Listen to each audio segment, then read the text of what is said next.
Oke, jadi welcome back to Silent Trader Academy Channel. Ya, jadi masih berjumpa kembali dengan saya, Om Silent, di kesempatan morning briefing hari ini, tanggal 8 Desember 2020, tepatnya di hari Selasa di minggu kedua di bulan Desember.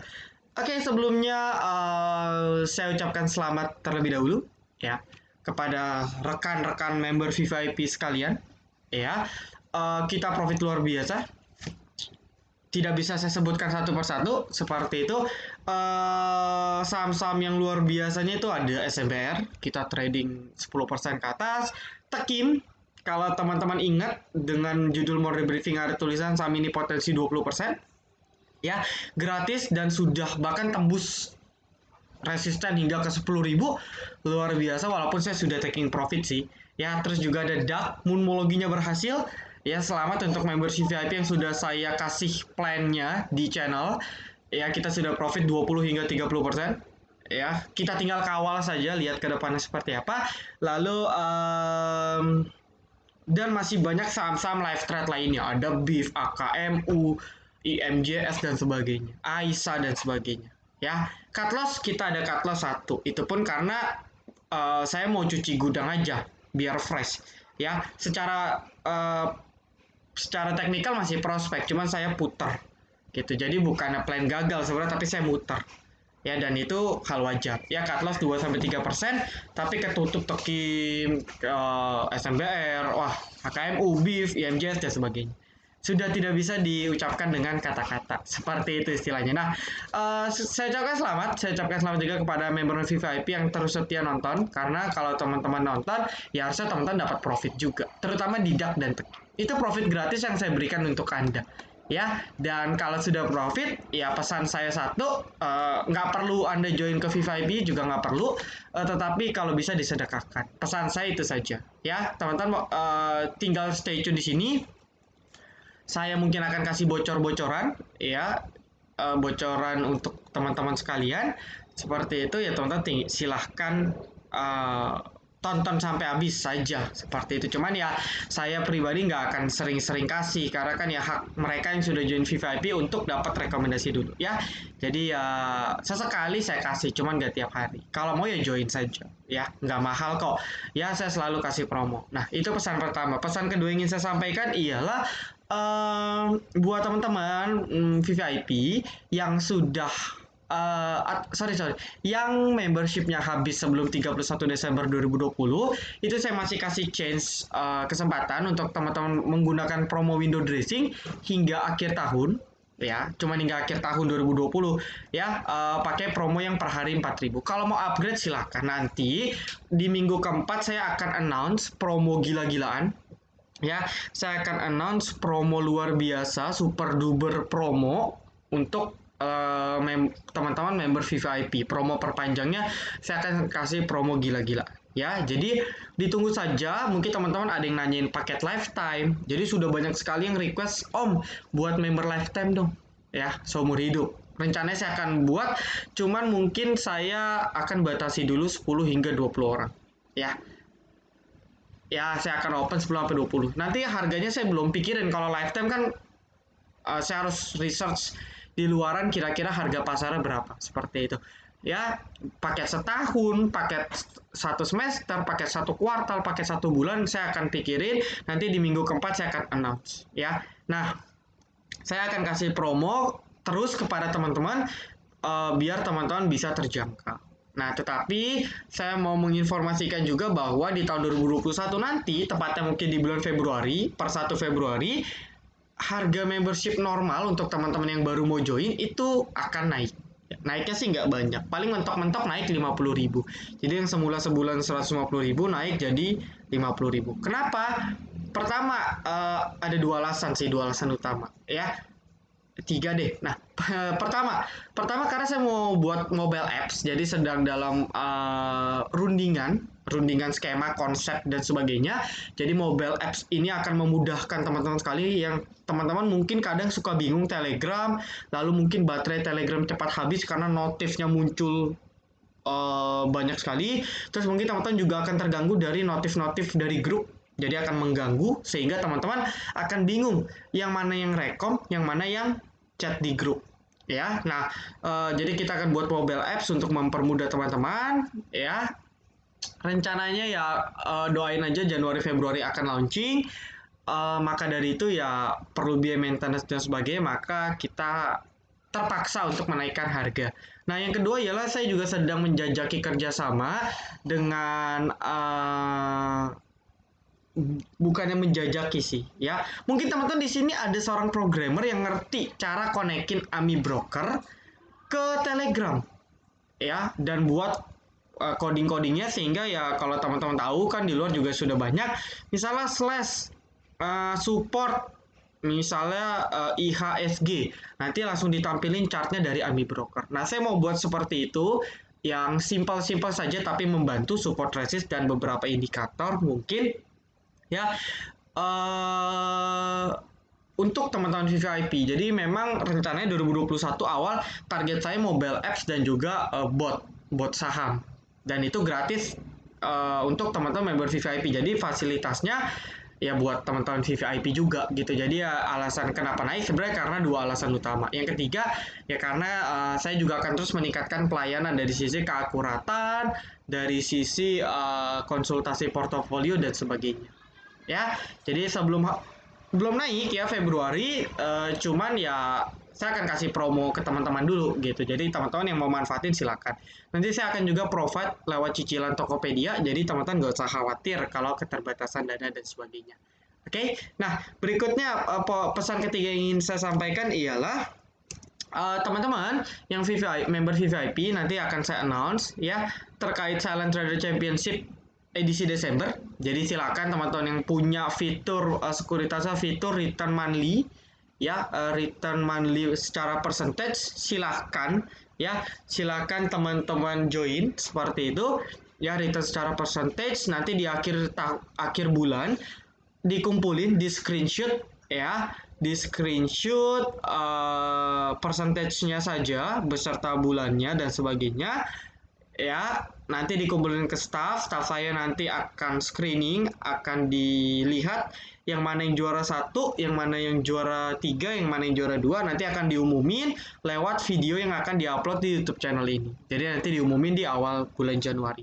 Ya, pemenangnya silakan cek poster di channel saja dan sementara berlaku untuk member VVIP dulu. Nextnya mungkin saya akan buat kompetisi antar member VVIP dan non VVIP campur. Tapi itu nanti ya, sejauh ini bulan Desember biar saya challenging teman-teman, biar teman-teman VVIP juga termotivasi, ya teman-teman bisa join. Siapapun join gratis ya.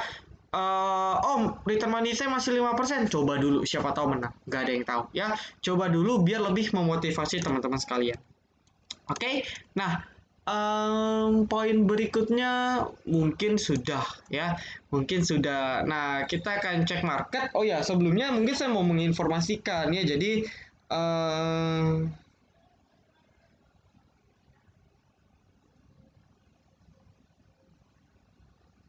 sebentar ya.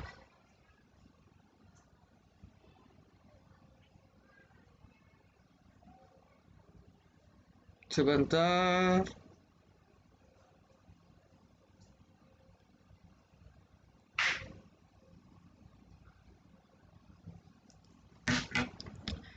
Saya lupa lagi mau ngomong apa.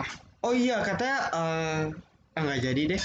Ya, nggak jadi deh. Ya nggak jadi, nanti takutnya menimbulkan salah persepsi. Nah, intinya ialah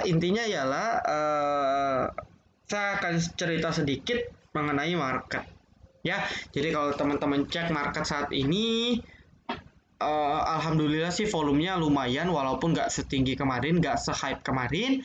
Cuman ya volumenya masih cukup tinggi ya, jadi ya lumayan bagus lah seperti itu. Inflow asing juga masih ya, jadi kalau morning briefing kemarin kan saya rekamannya pagi tuh, jadi saya nggak tahu ada berita vaksin sudah datang malam hari. Nah, vaksin ini yang membuat IHSG naik. Kenapa? Ya jelas ya, vaksin sudah ada, masyarakat siap disuntik walaupun sebenarnya kan butuh waktu kalau nggak salah 6 bulan lagi gitu. Ya, jadi menurut berita yang saya baca kalau nggak salah 6 bulan lagi baru uji cobanya selesai dan itu pun kalau bagus, kalau efektif. Ya kalau nggak efektif kan dia pasti akan uji ulang lagi. Jadi reaksi market, ya, reaksi market menyambut positif, ya. Reaksi market positif gitu kan menyambut kedatangan vaksin kemarin. Makanya market hari Senin itu hijau. Hijau pekat tanpa ada koreksi. Inflow asing pun juga bagus. Kalau kita cek ya indikator kita BBRI ya 400.000 lot akumulasi lagi. Yang lebih gila BBCA, ya saya lihat BBCA 100.000 lot, ya.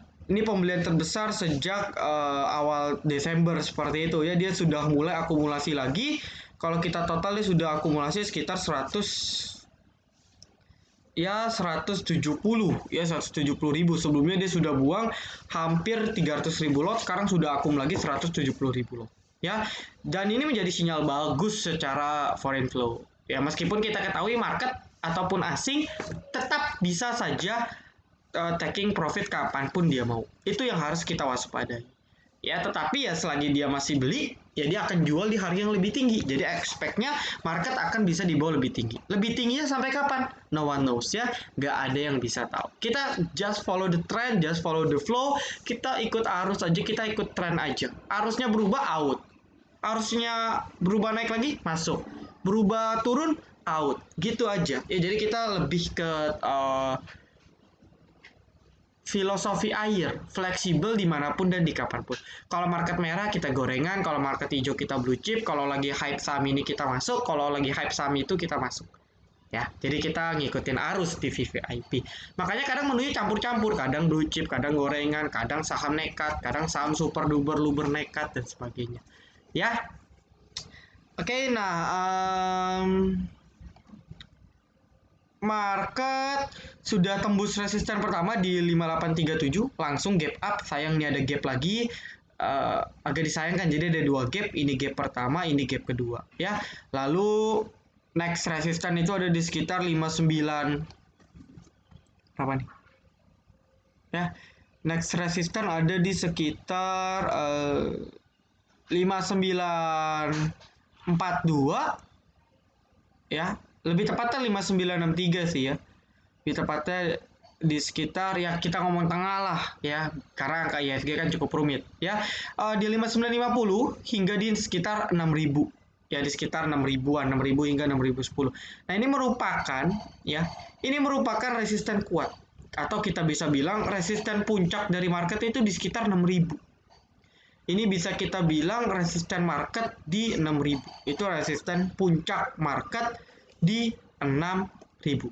Ya, secara weekly dia sih bagus. Cuma ini masih hari Senin, ya, baru hari Senin, dan kita nggak tahu closing hari Jumat seperti apa. Ya, bisa saja naik, habis itu dibanting.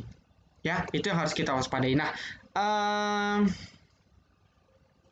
ya ini resistennya di 6000. Nah, yang ingin saya sampaikan ialah kalau kita compare dengan kejadian waktu 2018 di mana terjadinya awal mula cikal bakal trade war antara US dengan Tiongkok di sekitar akhir Februari dan awal Maret, ya, itu membuat bursa dunia pun ikut terkoreksi meskipun tidak separah Covid, ya, tetapi bursa kita pun cukup terkoreksi.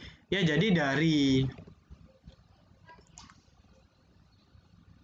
ya, jadi dari sini, dari tertingginya di 6.693, ya, itu sempat koreksi hingga ke 5.557, atau terkoreksi kurang lebih sekitar 20%, ya, kurang lebih sekitar 20% koreksinya.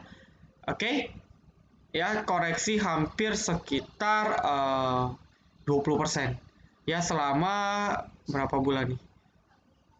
Selama 5 bulan berturut-turut, selama setengah tahun berturut-turut, ya, efek perang dagang. Nah, padahal efek perang dagang ekonomi kita masih positif, ya, ekonomi kita masih di sekitar di angka 5%, dan angka 5% untuk emerging market, ya, negara berkembang itu sebenarnya masih cukup, masih relatif aman, ya, meskipun turun, ya, secara grafik GDP kita turun di 2018, sudah mulai mengalami pelambatan istilahnya, tetapi masih positif di angka sekitar 5%. Oke, tetapi market, ya, tapi kalau kita lihat meskipun GDP-nya positif, market dari 6.700 itu sempat beberapa bulan nggak bisa tembus 6.000.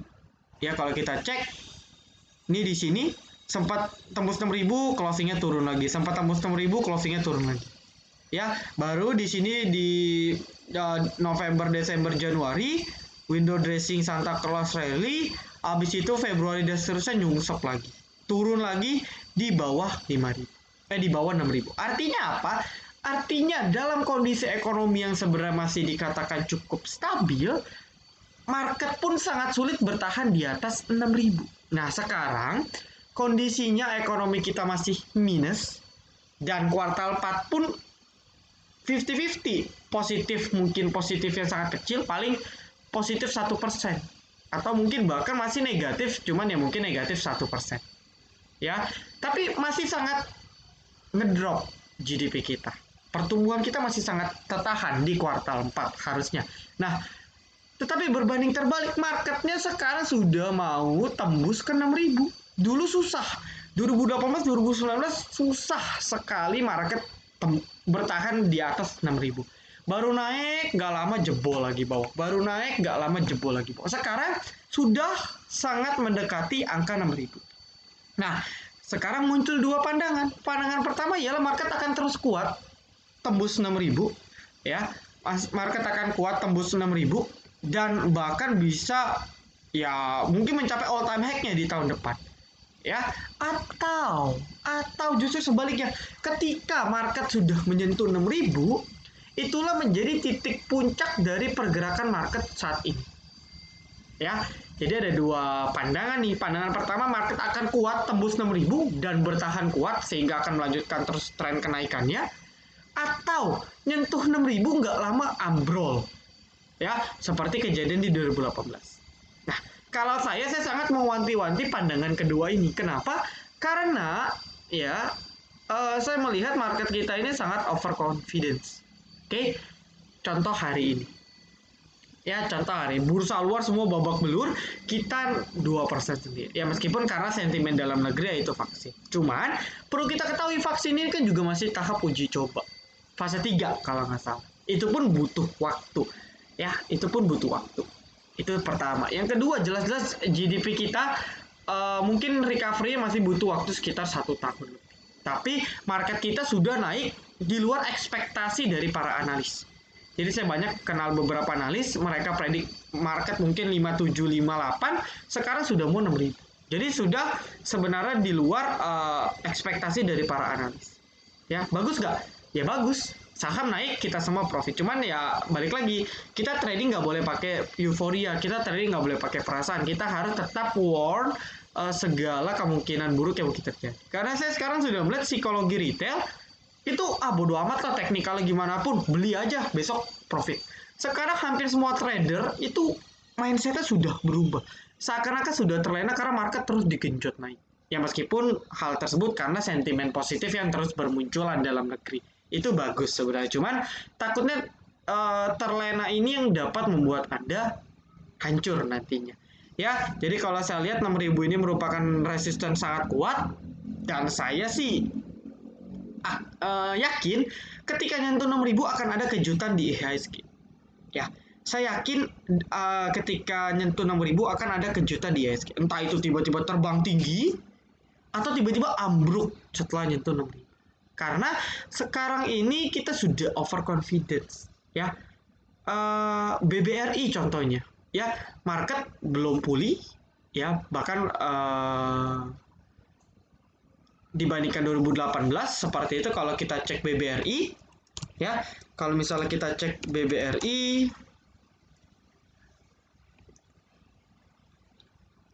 ya, sudah mencapai harga pada saat tahun 2019. Ya, sudah mencapai di kisaran harga tahun di 2019. Bahkan lebih tinggi di tahun 2018, di mana kalau kita compare ekonomi 2018 jauh lebih baik dibandingkan ekonomi tahun 2020. Tantangan di 2018 lebih ringan dibandingkan tantangan di 2020. Tapi BBRI naiknya udah lebih gila. Bahkan nggak menutup kemungkinan dia akan menciptakan all time high di 4.770 ke atas. Nah, ini yang saya sebut sudah overconfidence. Beberapa saham itu sudah sangat overconfidence. Saya sudah cerita construction, ya, order booknya, new kontraknya itu anjlok. Tapi harganya sudah mencapai pada saat kinerja konstruksi sedang baik-baiknya. Nah, itu kan overconfidence. Ya, market memang leading. Cuman leading indikatornya kalau over, ya seperti bubble. Ini kita market lagi ditiup. Semua orang tiup bubble-nya. Bubble-nya sudah semakin besar, semakin besar, semakin besar. Nah, bubble, ya bubble balon ya. Ya, semacam balon. Kalau semakin besar, teman-teman tahu kan konsep balon. Kalau semakin besar, akan semakin mudah untuk meletus. Semakin semakin gede, semakin rentan untuk meletus. Meletus ataupun kempes. Ya, sangat sensitif. Nah, hal ini yang kita rasakan di market. Ya, kita nggak tahu kapan akan meletus. Kita nggak tahu. Kalau bisa jangan meletus. Kalau bisa. Cuman ya kalau meletus kita harus siap. Jadi, pesan saya, kita silakan trading. Mau full dana, full margin silakan. Saya pun trading cash saya juga sudah banyak habis sebenarnya. Tetapi yang penting ialah ketika market aneh-aneh, keluar berita aneh-aneh, ambruk, asing outflow gila-gilaan, kita harus siap cut loss ataupun taking profit dulu. Nah, itu yang paling sulit teman-teman lakukan. Ya karena teman-teman sudah terlena, jadi teman-teman ketika market ternyata amit-amit beneran ambruk, ya teman-teman nggak siap. Nah, saya mau merimain agar teman-teman siap.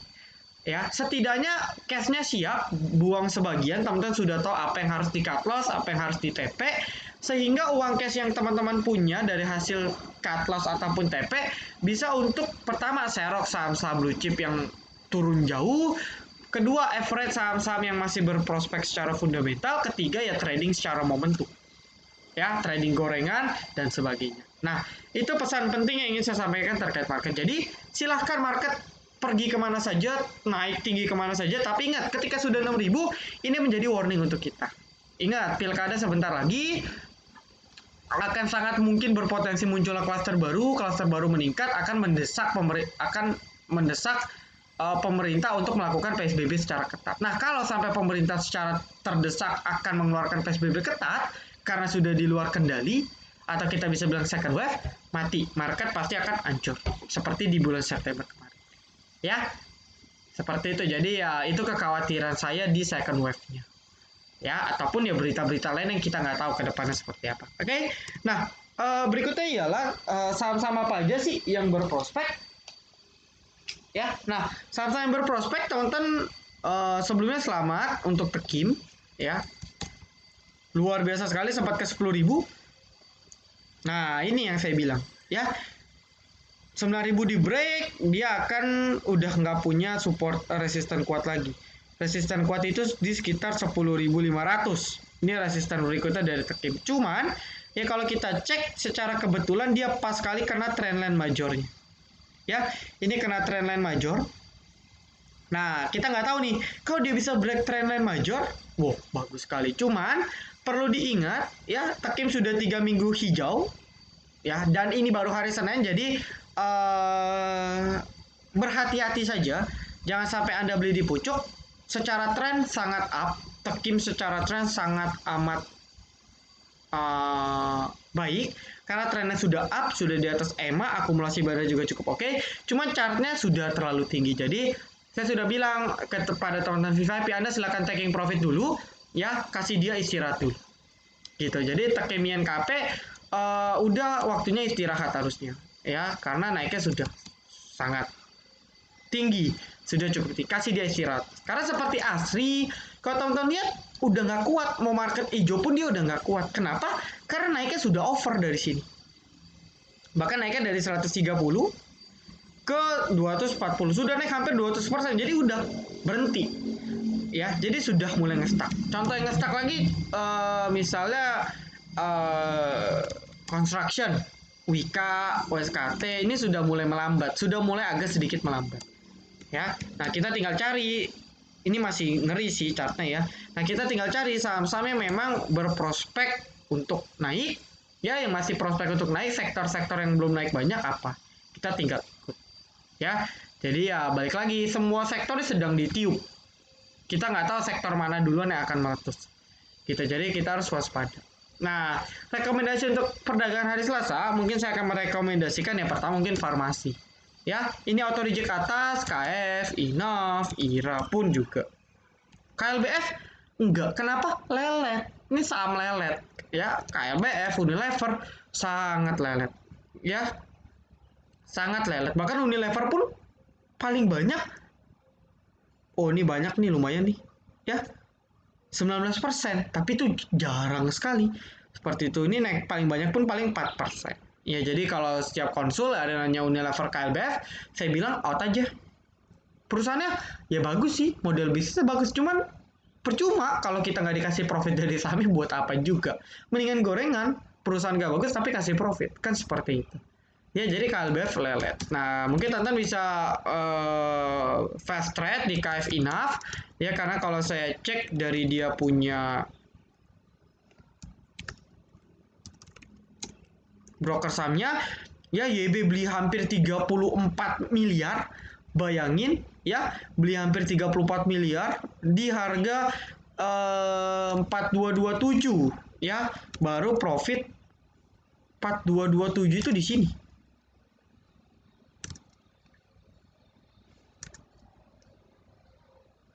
Ya, 4227 itu di harga closing. Jadi dia belinya di closing YB 81.000. Wow. Salah ya, salah. Ya, sudah profit sekitar ya bisa kita bilang 5% lah. Ya, YB sudah profit tapi ya dia bisa saja mengangkat karena saham Asabri ini sedang lagi hot-hotnya. Nanti saya cerita kembali kenapa Asabri bisa manggung. Ya, jadi KF Inap, IRA bisa kita perhatikan. Ya, fast trade saja. Ya, jangan di hold karena agak ngeri kalau di hold. Tapi kalau mau nekat juga silakan. Jadi IRA, KF, Inap bisa dilirik untuk perdagangan besok. Nah, berikutnya ialah saham-saham bisa dilirik ya Asabri. Jadi kalau teman-teman belum tahu, saham-saham Asabri ini hampir auto reject atas semua. Ya, ada Icon, Pola, SDMU, PIFA, BBYB, Nickel Fire, KF Inaf, PH, HRTA, Pecar setahu saya juga sama. Ya, SMBR tadi hampir ARA, bahkan PPRO pun mana nih? PPRO pun 13% ya. Jadi silakan cek di internet, ketik aja saham-saham yang dipegang Asabri, nanti akan muncul listnya ya. Jadi yang harus teman-teman ketahui kenapa Asabri bisa naik ya. Waktu itu saya sudah jelaskan Asabri ini sedang window dressing ya. Mungkin teman-teman yang selalu stay tune morning briefing tahu. Jadi Asabri ini sedang window dressing karena aset yang dia kelola itu triliunan. Jadi buat teman-teman yang belum tahu Asabri itu PT Asabri Persero. Itu mereka ada divisi khusus yang ya kalau kita bisa bilang divisi investasi. Ya, divisi khusus untuk mengelola dana investasi. Mainin dananya triliunan. Ya. Terlepas dia kena kasus atau enggak, yang jelas ini PT BUMN. Ya, aset yang dikelola pun aset BUMN, aset negara secara tidak langsung. Nah, ketika aset negara yang dikelola secara tidak langsung, meskipun kena kasus, pasti akan cari cara, ya, mau itu swasta, mau itu aset negara, kalau sudah main triliunan, ya, tidak akan segampang itu membiarkan portofolio itu hancur meskipun kena kasus. Pasti akan cari cara dengan ya mungkin dari sisi networknya, ya channel-channel yang dia punya, dan juga ya mungkin apa ya istilahnya, kalau istilah pepatahnya itu orang pintar pasti rencananya banyak ya, mungkin Tata sering dengar. Jadi kalau orang kaya orang berduit itu otaknya pasti encer, dia tahu kalau ini gimana, kalau begitu dia harus ngapain, kalau seandainya terjadi seperti ini dia harus ngapain. Nah, itu yang saya ekspektasikan juga di Asabri. Jadi saya yakin divisi investasinya Asabri pasti lagi muter otak untuk naikin harganya. Mereka punya dana. Oke, mereka punya negara BUMN. Dana mereka banyak. Mereka pasti akan bisa muter, entah itu dibuat candle jadi auto reject atas seperti ini. Ya, sehingga retail tertarik, trader-trader tertarik ikut beli, harga sahamnya naik. Bisa seperti itu. Ya, volumenya dibuat gede. Oh, breakout dengan volume luar biasa. Beli deh. Mereka bisa karena mereka punya kuasa, mereka punya dana yang memadai. Seperti itu. Jadi, mereka pasti akan cari cara untuk mengangkat saham-saham yang mereka pegang agar portofolio mereka di akhir tahun setidaknya membaik. Saya sudah cerita, ya, saham-saham yang dipegang Asabri ini dari tahun ke tahun ini turun luar biasa. Kecuali Nafkaif ya, ini beda cerita, dia sudah all time high. Ya, seperti PPRO, kalau kita ngomong SMBR, Nikel, ini terjun bebas Fire. Nah, mungkin teman-teman ada yang nanya Fire, kenapa Fire bisa naiknya paling banyak? Ya, bayangin loh, Fire itu dari 130 itu ke 1280, naik 1000% dalam 4 bulan, 1000% dalam 4 bulan, dan akan bisa terus lanjut naik. Nah, pertanyaan kita teman-teman bingung, Om, kok Fire nggak UMA sih? Ya, saya nggak tahu.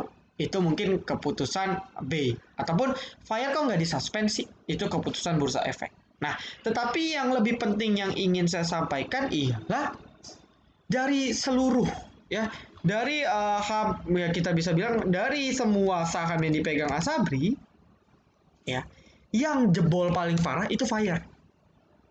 Oke. Nah, saya nggak tahu sih Fire ini dibeli Asabri dari kapan. Saya nggak tahu Asabri belinya dari kapan. Ya, tapi kalau kita lihat based on historical chart-nya saja, Fire ini pernah ke 14.000. Ya, Fire ini pernah ke 14.000. Kenapa? Dulu waktu itu Fire ini masuk MSCI. Seingat saya dia masuk MSCI, jadi orang pada FOMO, ya, HK, ya, mana nih? Oke, jebret. Nah, belilah, orang pada beli rata-rata di 10.000, di 11.000, di 12.000 dan selanjutnya. Ya, bahkan waktu itu saya pernah ketemu orang pegang ratusan juta, ya, di harga 10.000. Ratusan juta di harga 10.000.